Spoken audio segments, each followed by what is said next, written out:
वंदे पुरुषोत्तमम। आज परम पिता के आशीर्वाद, एक करुणा भरे आशीर्वाद हैं कि विषय वस्तु को लेकर आप लोगों के सामने आया हूं। हम लोग कुछ युग्म शब्दों को देखते हैं और वो युग्म शब्द क्या है? ईश्वर और जीव के बारे में। ईश्वर कौन है, जीव कौन है? जब इसके बारे में हम लोग सोचते हैं, ईश्वर एक निराकार सत्ता है। जब यही निराकार साकार में आते हैं तभी वो एक रूप या आकार धारण करते हैं, तो वही ईश्वर ही जीव बना। वही ईश्वर से ही, ईश्वरीय शक्ति से ही जीव की सृष्टि है। तो एक का व्यक्त रूप, एक का अव्यक्त रूप। और व्यक्त और अव्यक्त अर्थात अगर वो अव्यक्त नहीं है तो व्यक्त नहीं होगा। वो अव्यक्त बीजाकार में है तभी ये व्यक्त हुआ। अगर वो अव्यक्त बीजाकार में नहीं होते तो ये व्यक्त नहीं होता। मूलतः ये जो व्यक्त है ये अव्यक्त का ही रूप व्यक्त होकर के दिखाई पड़ रहा है। तो मूलतः क्या है? ये दोनों अलग नहीं है, ये एक ही है। एक का व्यक्त रूप, एक का व्यक्त रूप। एक जगह हम लोग बोलते हैं आध्यात्मिक, आध्यात्म और भौतिक। आध्यात्म और भौतिक, भौतिक में जो दिखता है और आध्यात्म वो दिखता नहीं है। जैसे प्रेम दिखाई देता है, प्रेम इस तरह से दिखाई नहीं देता है। प्रेम किया जाता है। तो यह हमारी जो आध्यात्मिक जो चेतना है, जो करुणा, माया, दया, प्रेम, ये सब आध्यात्मिक चेतना है, जब आध्यात्मिक शक्ति है। और इस आध्यात्मिक चेतना का कल्पना अगर भौतिक नहीं है तो हम कर ही नहीं सकते हैं। मान लो कोई व्यक्त जीव नहीं है, व्यक्त इस जगत नहीं है, तो आपके अंदर वो आध्यात्म का क्या काम? तो आध्यात्म का काम तब है जब ये पूरा संसार है। संसार के बिना संसार के स्वामी का क्या काम? स्टूडेंट टीचर है, छात्र नहीं है, क्या काम ऐसे टीचरों का? डॉक्टर है, पेशेंट नहीं है, क्या काम ऐसे डॉक्टरों का? इंजीनियर है लेकिन काम नहीं है तो कोई नहीं जाता है, तो क्या काम? इसका मतलब एक दूसरे को दिखने में अलग लगता है। एक व्यक्त एक अव्यक्त रूप में दिखता है, लेकिन वस्तुतः ये भी एक है। स्वर्ग और संसार, हम लोगों ने सुना स्वर्ग में जाना है, स्वर्ग सुना वहां पे शांति है। कहाँ है स्वर्ग? हम लोगों ने गाना सुना, কোথায় স্বর্গ কোথায় নরক কে বলে তা বহুদূর, মানুষের মাঝে স্বর্গ নরক। यही মানুষের, इसी मनुष्यों के अंदर ही वही स्वर्ग भी है, वही नरक भी है, और ये अलग से कहीं नहीं है। तो अर्थात संसार दिखता है, स्वर्ग अनुभूति किया जाता है, अनुभव किया जाता है। जिस समय हम अपने घर में रहते हैं और एक आत्मतुष्टि, एक आत्म शांति की अनुभूति होती है, जब हम कोई परोपकार कार्य करते हैं, गुरुजनों का निर्देश को जब हम पालन करते हैं, मूर्त करते हैं, तो हमारे अंदर एक संतुष्टि की अनुभूति होती है। और वो संतुष्टि की अनुभूति जिस पल होती है, उस पल हम स्वर्ग में विचरण करते हैं। और ये स्वर्ग हुआ। और संसार जो वर्तमान में जो दिख रहा है, इस शरीर को धारण करके हम इस शरीर में सृष्टि किए हुए वस्तुओं के साथ जो व्यवहार हैं, जो व्यवहार कर रहे हैं, एक दूसरे जो चल रहा है, ये संसार है। इसी प्रकार से सूक्ष्म और स्थूल का जो जगत है, एक सूक्ष्म जगत है, एक स्थूल जगत है। सूक्ष्म जगत निराकार है, वो दिखाई नहीं देता है, लेकिन स्थूल जगत, वो जड़ जगत, वो भौतिक जगत, वो दिखाई देता है। लेकिन वस्तुतः अगर सूक्ष्म नहीं है तो ये जो स्थूल जगत है, स्थूल जगत हो ही नहीं सकता है। बिना सूक्ष्म के स्थूल जगत संभव नहीं होते हैं। आकाश है और पृथ्वी, अगर पृथ्वी नहीं होगा तो आकाश कहां से होगा? तो ये पृथ्वी है, तभी हम आधार मानते हैं इसके ऊपर आकाश है, इसके ऊपर अनंत है। अगर पृथ्वी ही नहीं होगा तो आकाश की क्या कल्पना है।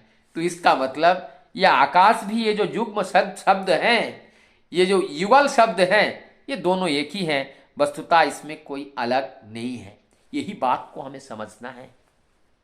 हमारी जो शरीर हमें जो पाए हैं और इसमें जो सुख और दुख, जो आनंद है, जो कुछ भी है इस जगत में, दो ही चीज है। उसमें हमें देखना है कि कौन सा हमारी सत्ता के अनुगामी है और कौन कौन सा हमारी सत्ता के विपरीत है।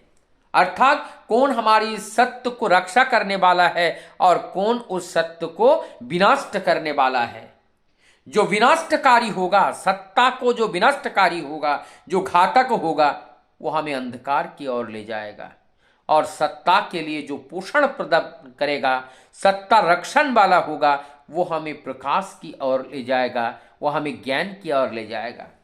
जब हम ज्ञान की ओर जाते हैं तब हमारी अंदर उस मायाजाल, जो मायाजाल है, उस मायाजाल को काटने में हम सक्षम होते हैं। लेकिन जब हम इस प्रकाश से अंधकार की ओर जाते हैं, अर्थात सत्य को छोड़ के हम आगे निकल जाते हैं या सत्य की ओर हम पीछा मोड़ लेते हैं, तब जाकर के हम अंधकार की ओर जाते हैं। अर्थात हम उस भौतिक जगत के अंदर प्रवेश करते हैं, माया जगत के अंदर प्रवेश करते हैं। प्रवेश करो, उसमें कुछ नहीं, लेकिन प्रवेश करके तुम जब उनका उपभोग अनजाने की तरह करते हो, वही तुम्हारे लिए दुख का कारण होता है।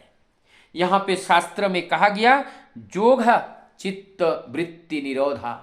जो योग है, ये जो जीवात्मा और परमात्मा का जो मिलन योग है, इस मिलन योग तब होता है जब हमारे अंदर जो कॉम्प्लेक्सेस का नियंत्रण होता है, तभी ये योग संभव है।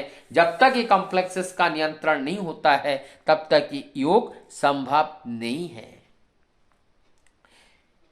एक जगह रामकृष्ण परमहंस देव जी कहते हैं, आपने घर में देखा होगा कि जब कोई माताएं कटहल को काटते हैं तो उससे पहले हाथ में तेल लगा लेते हैं, तब जाकर के कटहल को काटते हैं।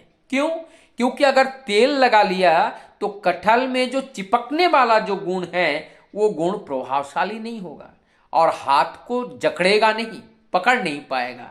तो उस पकड़ने से बचने के लिए वो तेल लगा लेते हैं। परमदयाल सिंह जी ठाकुर जी कहते हैं, वो तेल रूपी जो हमारे पास श्रद्धा, भक्ति और जो प्रेम है, वो श्रद्धा भक्ति के माध्यम से चतुराई के साथ हमें वो जड़ से दूर और सत्य के पास हमें जीवन यापन करना है। तभी हम इस चक्रव्यूह रूपी जो मायाजाल है, उस मायाजाल के पराधीन होकर हम अपने जीवन को मुक्त, सत्य, बुद्ध और अमृत पथ की ओर ले जाने में सक्षम हो पाते हैं। अन्यथा हम इसी जाल में फंस जाते हैं। और एक जगह पे बोलते हैं, एक जगह और बोलते हैं, आप लोगों ने देखा होगा, रामकृष्ण देव जी और एक उदाहरण देते हैं। ये बहुत सुंदर उदाहरण है। इस उदाहरण से हमारी इस जड़ और ये जो हमारी जो जगत है, जो अंतर जगत है, दोनों में बहुत अच्छा स्पष्ट समझ में आता है। और वो उदाहरण क्या है? वो उदाहरण देते हैं कि जिस तरह से गुड़ का एक बर्तन है और उस बर्तन में उस गुड़ है, वहाँ मीठा है और उसके किनारे मान लो शहद है, शहद रखा हुआ है और उसके किनारे एक मक्खी बैठ जाते हैं। अंदर जाके नहीं बैठते हैं, अगर अंदर जाके बैठेंगे तो उसकी पंख भी गीली हो जाएगी और जब पंख गीली हो जाएगी तो वो उड़ के जा नहीं पाएगा उसी गुड़ के अंदर या उसी रस के अंदर या उसी शहद के अंदर, उनका मौत हो जाएगा। इसीलिए कितना सुंदर है कि इसीलिए जैसे मक्खियों का पंखा उस शहद के अंदर ना गिरे, इसका ध्यान रखना है। शहद खाओ, माना नहीं है, लेकिन उसके अंदर डूबो नहीं। यही कहना चाहते हैं कि आप उपभोग करो, लेकिन उपभोग करना आपको आना चाहिए। और उपभोग करने गए, अगर आपको उपभोग करना नहीं आता है तो आप उसके अंदर डूब के अपनी जान गंवा के आओगे। तो हमें जान गंवाना नहीं है, हमें जान बचाना है। हमें इस मानव तनु मिला है इस जान को बचाने के लिए।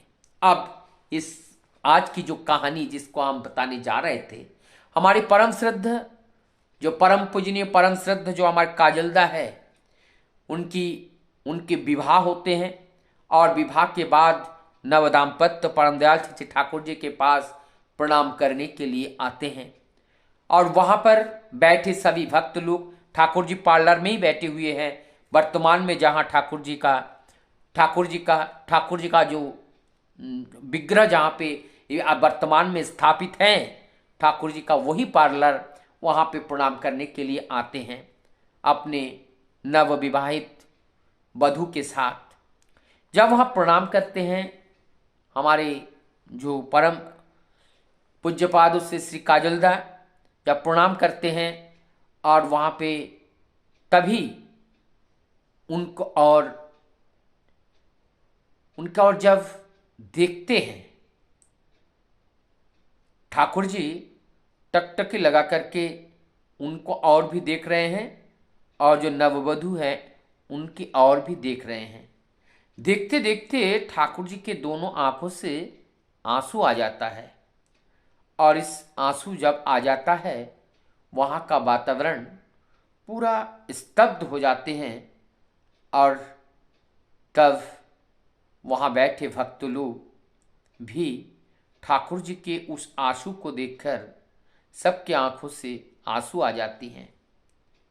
और जब हमारे परम श्रद्ध काजलदा ने जब पूछे पिताजी से, पिताजी आपके आंखों में आंसू, तब परम दयाल श्री ठाकुर जी कहते हैं, जानते हो, आज अगर मेरे माँ होते तो आज कितनी खुशी उनको होता।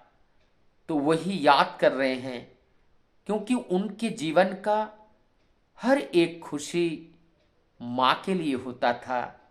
ये परम दयाल श्री ठाकुर जी का हर पल उनके माँ के लिए जीना चाहते थे।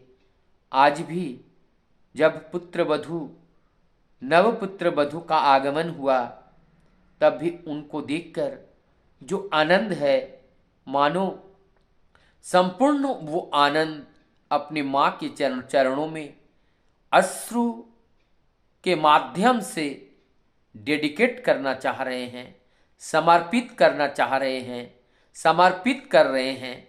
ये हमारे परम दयाल श्री ठाकुर, जिनकी करुणा, जिनकी दया, जिनकी ममता अपरिसीम है, अमापन है, जिसको नापा नहीं जा सकता है।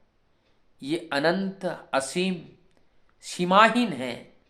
इनकी जो प्यार है, सब कुछ उनकी भाषा में व्यक्त नहीं किया जा सकता है।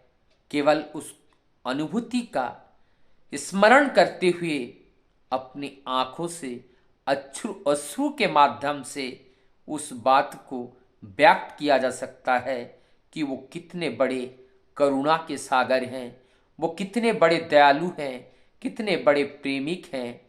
निरंतर निर्झर हम सब के लिए वो दया वर्षण करते रहते हैं।